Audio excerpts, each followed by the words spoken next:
ইসলাম নামে জামাতের ইসলাম একটি বড় এজেন্ডা দায়িত্ব পালন করতেছেন। এর ব্যাখ্যা দিতে গেলে অনেক কথাই বলতে হয়। তারা সকালে বলে এক কথা, সকাল 10টায় বলে আর এক কথা, 12টায় বলে এক কথা, সন্ধ্যার পরে আর এক কথা। অর্থাৎ ওনাদের ইমান আখলাক আদৌ আছে কিনা আমি এ ব্যাপারে আসলে ব্যাখ্যা দিতে চাই না।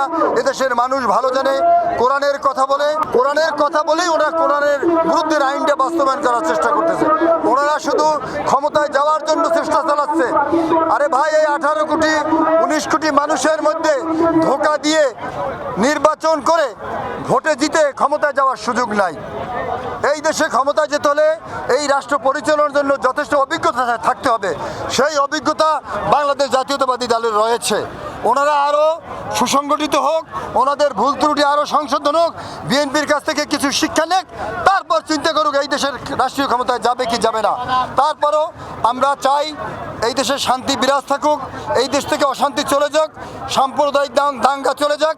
আপনাদের মাধ্যমে এই মেসেজটা সারা বাংলাদেশের মানুষকে দিতে চাই। তারেক রহমান বীরের বেশে আসতেছে ফিরে বাংলাদেশে।